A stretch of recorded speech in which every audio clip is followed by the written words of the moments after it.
Morning, church. Looking forward to this morning. We've got a few of our own people sharing with us this morning lessons that they've learned through lockdown, revelations they've been receiving from God, or even Bible verses that have really spoken to them. So let's just sit back. Hopefully whatever's shared this morning will just really touch us and impact us, and we can just relate to what's been going on in their lives as it has been in ours. And so let's hear what they have to say.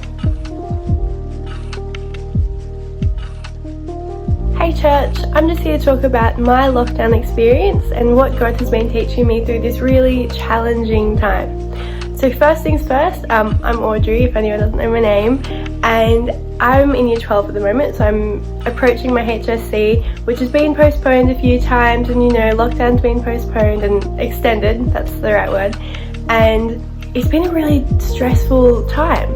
And I feel like with all of this time that we've been given, I should just be feeling peace, because I'm so bored, I'm just at home, I'm watching my Netflix, I'm doing my work, and I feel like I should be at peace, because why not? But of course, there's a global pandemic happening, right?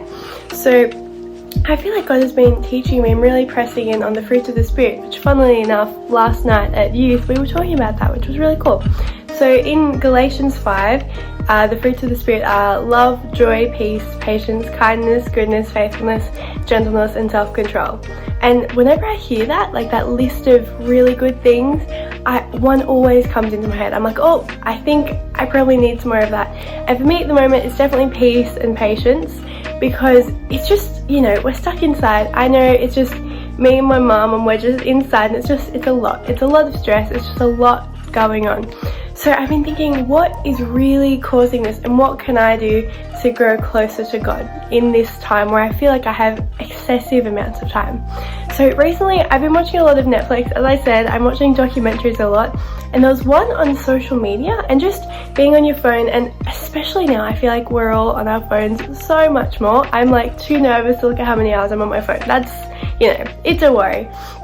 And so I've been thinking, I feel like we're scrolling on our phones, and we're just like, where is my purpose? Where is the peace? Where is the, everything that I'm looking for? And we're not looking in the right places. You're looking on your phone, you're just like, oh, where is it? And you're just not feeling it. So this reminded me about this game I used to play. I used to love it. It was a hot and cold game. I'm sure you guys have heard of it or maybe played it. It's where you just find an item and you just hide it somewhere, and you say, hey, you should go and find this, but I will tell you if you're hot or cold. The closer you get, the hotter it is. And so I feel like, we're looking on our phones, and we're just feeling cold. You're just ice cold looking for these fruits of the Spirit. Like, what is happening? You know what I mean? But what we should really be looking for is the Bible, If we have the Bible, and I feel like you will be hot, you'll be on fire, because it's almost like a time where we're lukewarm almost, or even cold, And so I think if we just get close to our Bibles, you can probably enhance these fruits of the Spirit that you're looking for, So that's what I've been focusing on in lockdown. So I hope to see you guys soon. Thanks, church. For my favourite passage of scripture, I've chosen Mark chapter 16, reading from verse 15. And I'm reading from the New Living Translation. And he said unto them, go into the world and preach the good news to everyone. Everyone who believes and is baptized will be saved, but anyone who refuses to believe will be condemned. These miraculous signs will accompany those who believe. They will cast out demons in my name, and they will speak in new tongues. They will be able to handle snakes with safety, and if they drink anything poisonous, it won't hurt them. They will place their hands on the sick, and they will be healed. Jesus himself threw the challenge out to us. Greater things than this you shall do. In other words, greater things than what I've done, you will do. So folks, let's take up the challenge that Jesus himself laid down for us. Let's lay hands on the sick and believe for them to be healed. Let's talk to our neighbours and those who we work with and around us. Bring them to Christ, for the end is near, and it's more important for them to be saved than to go to hell. Hey church, I hope you're all going well. Today I just wanted to share with you a little bit about my experience in lockdown. I know it's been a long time in lockdown and for a lot of people it's not great, but I've been very blessed to have a really great lockdown experience and I've been really enjoying it, to be honest. Although in the beginning I think that I struggled a little bit to enjoy it. When the first 2-week lockdown was announced, like a month ago, whenever it was now, my first reaction was, firstly, yes, I don't have to do anything. I don't have any responsibilities this weekend. All my plans have been cancelled. This is great. I can't wait to do nothing. And then I found myself pretty quickly, instead of doing nothing, writing lists about all these things that I wanted to achieve. You know, all those things around your house that you don't normally get done. I started writing lists of things I wanted to get from Bunnings and putting blinds up in the house and doing gardening and cleaning things that you don't normally have time to clean and all those kinds of things. And I noticed myself over that first weekend of lockdown also getting angry at Rowan, my husband, for not being more productive with his time and for not doing and achieving the things that I wanted him to when he was just trying to rest. And I felt like after that first weekend, God just said to me, why are you in a rush to get things done? Why do you always have to achieve things when you've got more time? Why can't you actually just rest? And that was something that I kind of struggled with because I like to be productive. I love lists and I love being able to tick something off that list. And so it was kind of hard for me to sit still and just enjoy the time. But I started reading a bit more about rest. And in one of my books from Bible college, a definition of rest that I found was this. It says that the desire of rest is to honor God and my human limitations through restful rhythms. Entering into rest depends on honoring our God-given limitations. By paying attention to the physical, mental, and spiritual needs of the body, we learn when and how to rest.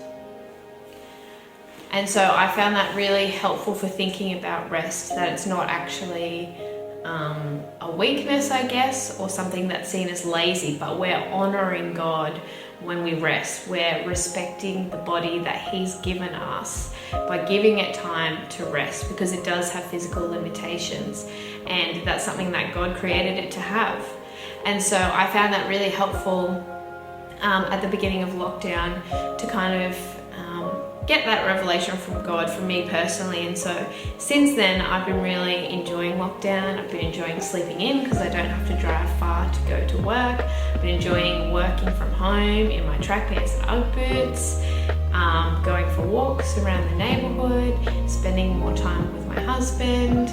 I've been learning to cook better and just trying new recipes every week and doing things like reading out in the sun on the weekend, which is something that I feel like I was always too busy to do. And so now I'm really enjoying this period for however long it lasts, just being in the house and just hanging out and not feeling the pressure of having to do things.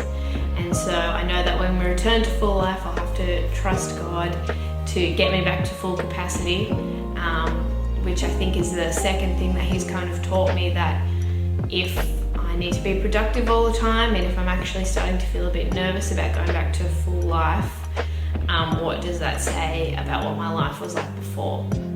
Probably that it was a little bit too busy and I had a bit too much going on. So that's something else that I'm still kind of working on and reflecting on before we go back to an easing of restrictions.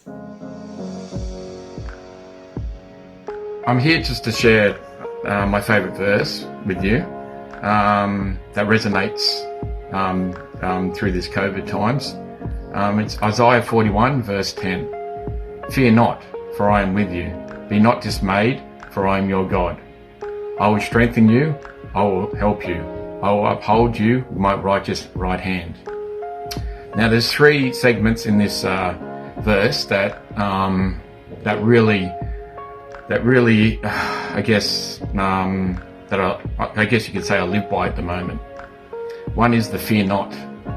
One of my strengths is being able to believe the words of God and not to question it or overanalyze it. So pretty much, fear not, I don't fear. I just believe in the word of God, and that gets me through. Strengthen you. Sometimes we feel things are getting us down, that we're being ambushed, but God isn't surprised by this. He always has a plan before the problem arises. And because of this is what gives us the strength in these desperate times. He holds us in his righteous hand, meaning we as the faithful ones eventually will come out on top in every situation. The victory may be delayed, but never denied. I just hope that this resonates with someone out there who is going through troubled times at the moment. Just keep your strength up, walk with God, and just believe in yourself and know that God is always with you through these times. Hello, my name is Rachel, and I am going to share a story of what I hope will be of encouragement to you today. So, I don't know if any of you out there are parents. I'm a mother to a 3-year-old, a very rambunctious 3-year-old toddler. And as most mornings go, I am trying to rush and get us ready for the day and get us out the door. Can anyone relate to this? Well, this particular morning, Michael not only wanted to brush his teeth, he wanted to examine every little tooth that there was and talk about it and think about it and take a pause and really just examine every part of his dental records. Okay. And me, being the type A, rushed, impatient person that I am by nature, I'm trying very hard not to lose it and make this a beautiful, teachable moment, but I'm just going, Michael, it's time to go. It's time to go. Come on, hurry it up. And he said to me, Mama, why are you rushing? And I'm standing next to him brushing my teeth like, yeah, come on. And he said, Mama, stop. You're going too fast. And the first time he said that, I got annoyed. I was like, no, this is how we brush our teeth. Come on, let's go. And he just went, Mama, no, slow down. Twice. The third time I'm doing this, I'm brushing my teeth going, okay, I'm done, buddy. And you're barely even starting. He goes, no, Mama, you need to slow down. And it was the third time he said it that I felt something in my spirit, that he was speaking to me. You know how they always say that kids teach us? I never understood that. I was like, I'm the parent. I've been here longer than him. How much can he really teach me? But actually, in that moment, I knew that was a teachable moment for me. And what he was teaching me was to stop rushing. And not just in that moment, and it wasn't just to enjoy this beautiful moment with your son, which it was very sweet. I'm blessed that he wants to do these things and take care of himself, and that he wanted to enjoy it with me. But it was as though God was saying to me, stop rushing this season. You think if you can get it all done quickly that the season will end earlier. You think you can control this timeline, but don't you know I'm the one who's in charge, not you. I don't know if there are any fellow control freaks watching this particular video, but I can honestly say to you, my biggest challenge in my faith journey has been letting go of control. And parenthood has also been part of that journey. Trying to be in control when you have a toddler is also another beautiful lesson. But what I want to say to anyone today who maybe finds themselves with that never-ending to-do list, you find yourself rushing, and maybe someone around you has gone, you need to slow down. And instead of my normal response being, you don't understand how much I have to do, I learned from my 3-year-old that day, slow down. You don't need to rush. Don't rush this season. Maybe you're in a season you don't want to spend a lot of time in. I have been there.